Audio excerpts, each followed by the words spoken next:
Oz here, back again. Right now we've got our HBO Max list, which is 13 top sci-fi movies on HBO Max right now. My 13 top sci-fi. I don't know if you guys are going to agree, but hopefully you will with at least some of them. Guys, before I start the video, please like and subscribe. If you guys want, click on that little bell icon to get updates. I'm trying to do updates at least a couple videos each week. I don't have a definitive schedule of which days I'm going to upload, but I'm going to try to do at least a couple videos each week for you guys to keep my content going. A lot of it's going to be doing lists like this, some of it's going to be unboxing, things like that. So guys, let's start off, see what we got here. Alright, so I've got I Am Legend, Will Smith. It's based on the book by the same name. Their movie was made before in the past with Charlton Heston, and it was a great movie. But this version, and actually going by the name of the book, there's a lot more to it. The CGI does detract a little bit, but the story of it, a man being alone in a very urban area, in this case New York City, being completely alone for years at a time after a major pandemic hits, and it causes a complete meltdown, and now he's stuck alone in this area trying to find a cure for this disease. Personally, I thought it was a really good movie. Will Smith is good in almost anything I've seen him in. He's a really good actor.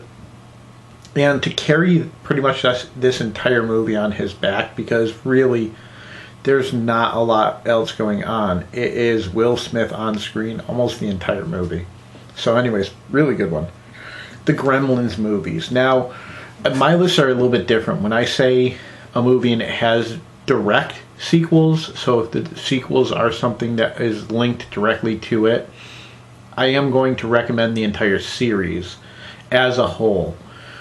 I'm not going to do individual movies in these cases because I think they link in so well that you want to watch the entire thing. At least for me, I do. If you guys don't, that's great, but I do, so I link them together. So this is the Gremlins movies, based on novelette by Stephen King. Really kind of one of the first horror comedies that I saw as a younger person. I thought it was really cute. Of course, everybody loves the little Mogwai, Gizmo. It's really a good movie, fun to watch.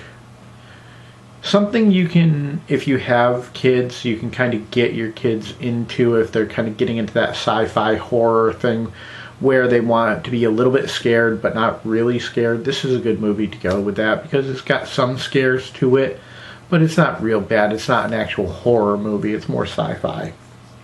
The Justice League Snyder's Cut. Now, guys, the Snyder's Cut is totally different than Justice League itself. Justice League is 2 hours long. Snyder's Cut is 4 hours. It is tremendous. Everything that I've seen of it. I haven't actually sat down to watch it to be reviewed yet. That is on my list of things to do. Hopefully I'll be able to get it done within the next couple days to a week, because I really want to get that up there. But for my money, guys, if you're first getting into it and you're looking to watch one of them, watch the Snyder's Cut. It might be a 4-hour commitment, but it looks like it's definitely a lot more to the story, a lot more what you're used to if you're a DC fan. So you guys will probably like it. The Bill and Ted movies. Come on, Keanu Reeves back when he was a kid. You also got George Carlin in there. How can it not be a hilarious set of movies? I really started watching this when it first came out. I really thought it was hilarious. And with the time travel aspect, it's got some really funny parts. For younger kids nowadays, it's actually not bad because there is some quote-unquote educational aspects to it to an extent. but it might interest them for seeing some of these characters who are supposed to be from the past, seeing them being in what to us was contemporary times, might spark the kids to want to learn a little bit more. I don't know. The Godzilla movies. Guys, when I was 7 or 8 years old, my dad started getting me into the Godzilla movies. A lot of times, I believe it was Saturdays or Sundays, I think it was Sunday afternoons, we would sit and we would watch, at the apartment that we lived in, we would sit and watch Godzilla movies for a couple of hours. As I started getting older, I really kept in. Him and I still sat back and watched them. And when I say the Godzilla movies, this is all of them that they have on there. Not just the newest one, Godzilla vs. Kong, or that series of movies from, Kong on Skull Island, which obviously is not a Godzilla movie, but it ties into that universe. Godzilla King of Monsters and Godzilla from 2014. They're all good movies, but I'm really talking about the old school movies, the Toho movies. Those ones are just, they're sci-fi, and just because of how long ago they were, and the bad dubbing and the bad costumes and all, it's just hilarious. It's a great watch, really uplifting. Independence Day, another Will Smith movie, big surprise, and Jeff Goldblum's in this. Another one that I really like, Jeff Goldblum, great actor. So it's about aliens coming and enslaving Earth. I'm sure you guys know a little bit about Independence Day at this point in time. Really good movie. For the time, stunning visuals. Some of them are still holding up today, but it's not quite the same as the impact that you got from watching it back then. Clockwork Orange, Stanley Kubrick at pretty much his best. Malcolm McDowell really coming into his own. Just, in my opinion, a really good movie. Some people might argue that it's horror. I really think it's more of a sci-fi movie. A lot of political background in the movie, really thought-provoking. Some scenes might be very intense for a lot of people, not just kids. I'm talking adults might not be able to handle this movie, but if you can sit down and you can get through it, it's a good movie to watch. 12 Monkeys with Brad Pitt and Bruce Willis.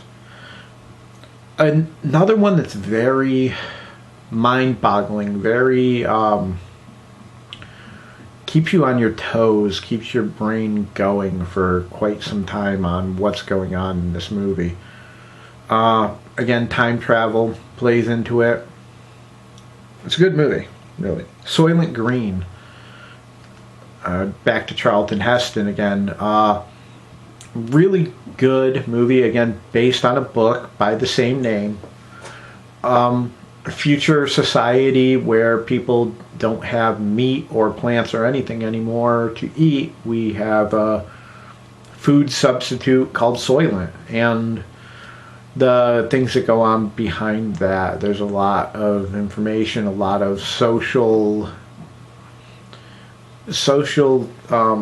things called into question of how big corporations lie to the people and the consumers. But again, really good movie. The Crow movies. Now, of course, my focus has always been, and one of my favorite movies has always been The Crow, the original with Brandon Lee, who died in the shooting of the movie. That's been my favorite movie since it came out. I pretty much have never wavered on that being one of my favorites, if not my favorite movie of all time. I can't even count how many times I've watched it at this point. The other movies, yeah, they kind of struggled along in their own ways. But if, again, you take it as an entire story, like a comic book or something like that, where you're getting issue after issue, it works in its own way. But the best is always going to be the first. The Matrix movies. Keanu Reeves again. You know, just a really good movie series. The Wachowski sisters did this before transitioning, and they did an awesome job. They came out of the box with this idea that just has at this point permeated itself into the zeitgeist completely. People to this day question, are we living in a matrix? Are deja vu events caused by being part of that matrix? And a lot of that springs back to these movies, and it really became a huge thing. Had a lot of social commentary again, really breaking down what's going on in society, what are people looking at, and how are we living our lives. Really good movie. The Blade Runner movies. Now, obviously, again, my favorite is the original with Harrison Ford. I loved that movie growing up. It was one of my favorites, and it really kept my interest. It might be one of the more hard science fiction movies that really started getting me into it. Like I said, my dad started getting me into Godzilla when I was young. But this was the first science fiction movie that I really saw that was more hard science fiction. So it was not comedic. It wasn't as funny. It had a lot more substance to it. And it kind of, the ideas going on, again, social commentaries and things like that, it really got to me and really opened my eyes to wanting to see more of that type of movie.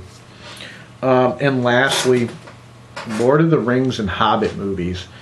Obviously, this is a major undertaking if you're going to watch all of them, but the payout is amazing. The first three movies, the Hobbit movies, are really, they set up the whole world that J.R.R. Tolkien wrote about, and the cinematography by Peter Jackson, the direction that he took with it is just amazing. The locations that they used, and then when you go to the first three movies that were shot, which were the Lord of the Rings trilogy, it's just, again, amazing, amazing cinematography, and a book that's been part of our culture for so long that everybody is just familiar with the characters. Most people, at least my age, read it in school. Just really awesome series with visuals that just stun, and it stays so nicely with the story that goes in the book. They kept really good track of the source material and used it. I see a lot of times with a lot of comic book movies or book adaptations that they don't stick as well to the source material, and sometimes the film loses its audience, not because it's a bad film, but because it's taken as part of a fandom, and because it doesn't stay true to that source material, it drops off. Anyways, that's all the time I got for now, guys. I hope you enjoyed it. Again, like and subscribe and click that notification button. Later. Eyes out.